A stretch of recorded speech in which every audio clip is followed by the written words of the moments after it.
guys, welcome back to the next video for OneDrive trainings here. This time we're going to be looking more into Outlook and what's going to be changing there. So first thing, disclaimer, there are two different versions of Outlook you could be using. If you just hover over the app down here with it closed, it says Outlook parentheses new. It'll tell you which one you're using. You could also come to the search here, type in Outlook, and you'll notice there's a new and a classic. I would recommend using the new version. It's going to be more beneficial, especially since I'm going to be showing you a lot of the changes in the new version. A lot of the changes aren't going to be the same in the classic version. What's the big difference between new and classic?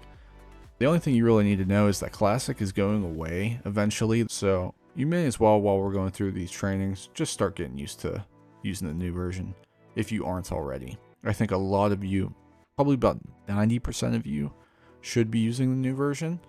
But if you're not, I recommend just making the change now. Like I said, eventually they are going to be retiring it. So just take this opportunity with my videos here to start getting used to it as well. But back to OneDrive. So we're in the new Outlook here. I wanted to show you how OneDrive integrates with Outlook. It does it in a really nice way. First of all, there's a tab over here called OneDrive. And if you click it, it'll show you that online version we talked about. Remember, I showed you in the last video that this was syncing and mirroring any changes to your File Explorer version.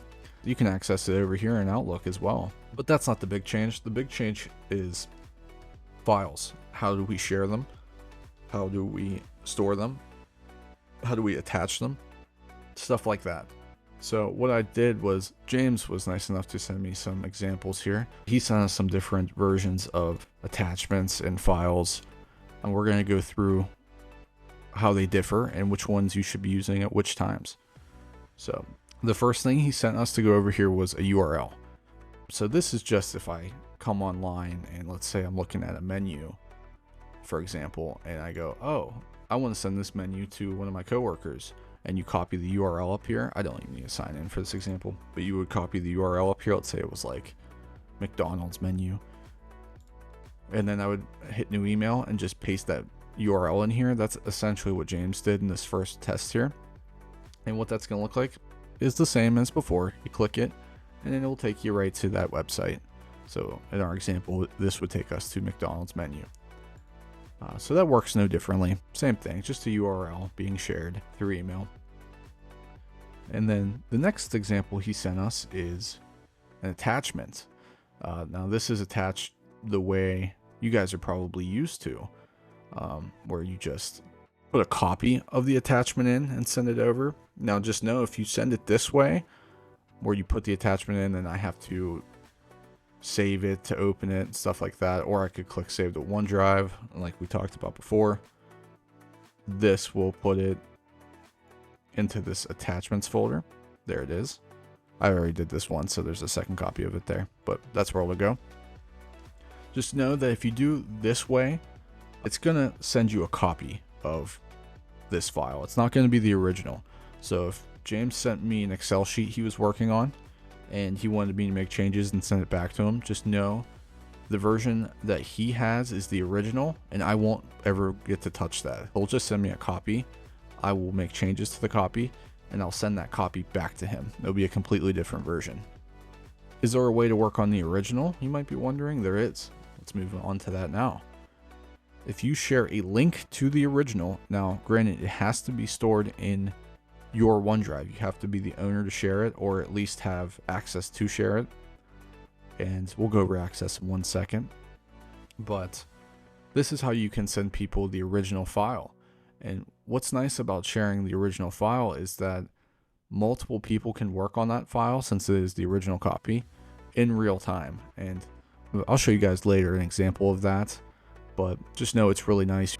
In the top corner of whatever app you're working in, whether it's Word or Excel or PowerPoint, you'll see a little like JB for me, and it'll show you in PowerPoint what slide I'm on, in Excel what cell I'm in Word what line I'm on.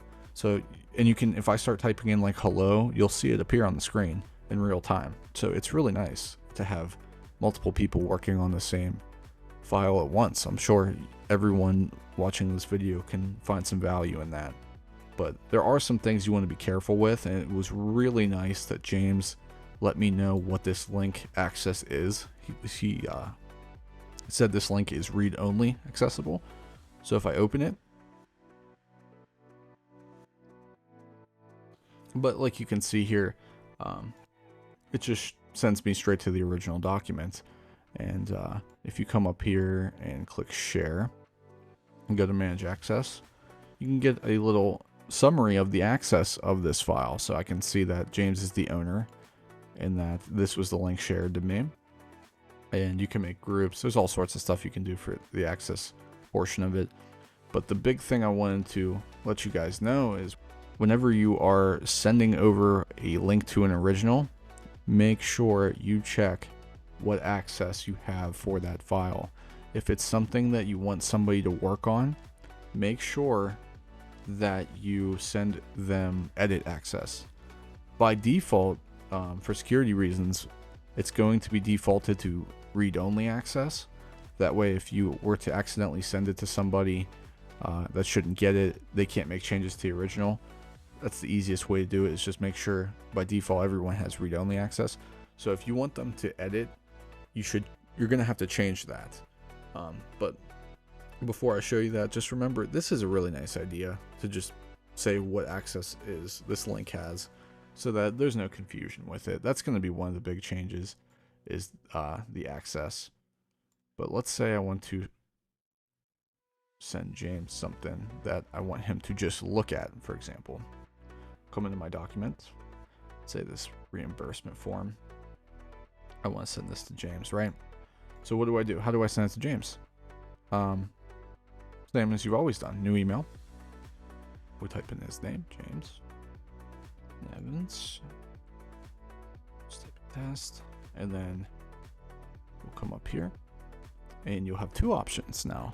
You'll have OneDrive. You'll have browse this computer. We're going to go over both. We're going to start with the easier to use one. The option you guys are probably going to be using the most now is OneDrive. And the recent tab is nice. It does normally work. Sometimes I've seen it have problems, especially not knowing what actually is the most recent thing you've used. So what I would recommend is to just come under files here. Shared with you. If somebody shared something in the past, it'll be under here. But I would just come under files and just find it this way. Just think of this should be the exact same as your file explorer. So there's my documents. I'll double click it. Oh, and there is my reimbursement I want to send him. So when you do this, you'll have two options now. And just remember to slow down. A lot of the changes are going to be more options that you have access to. So if you fly through like you're used to and I just click share link, this is just going to be read only. If I click attach through the drop down menu here, click this little drop down arrow, I click attach, it's going to attach a copy of it like the old way. So just know that you won't need to worry about access in that function because it's not the original, it's just a copy. But let's say I wanted to give him edit access, I would share link. You can do that through the drop down box or just click the blue one, and then it'll make that link for you in your email. And then all you'll have to do, just remember, don't fire it over yet. It's going to be read only by default. You'll have to right click it and you'll see the access right here. You can see recipients can view. If we click this, we'll come in here. You'll have the option to make this link accessible by anyone, only people in the company, only people receiving the email, or only people that you've given access to manually. I wouldn't recommend this one. I wouldn't recommend anyone. This is probably going to be pretty limited to only certain people that should be able to share stuff outside the company.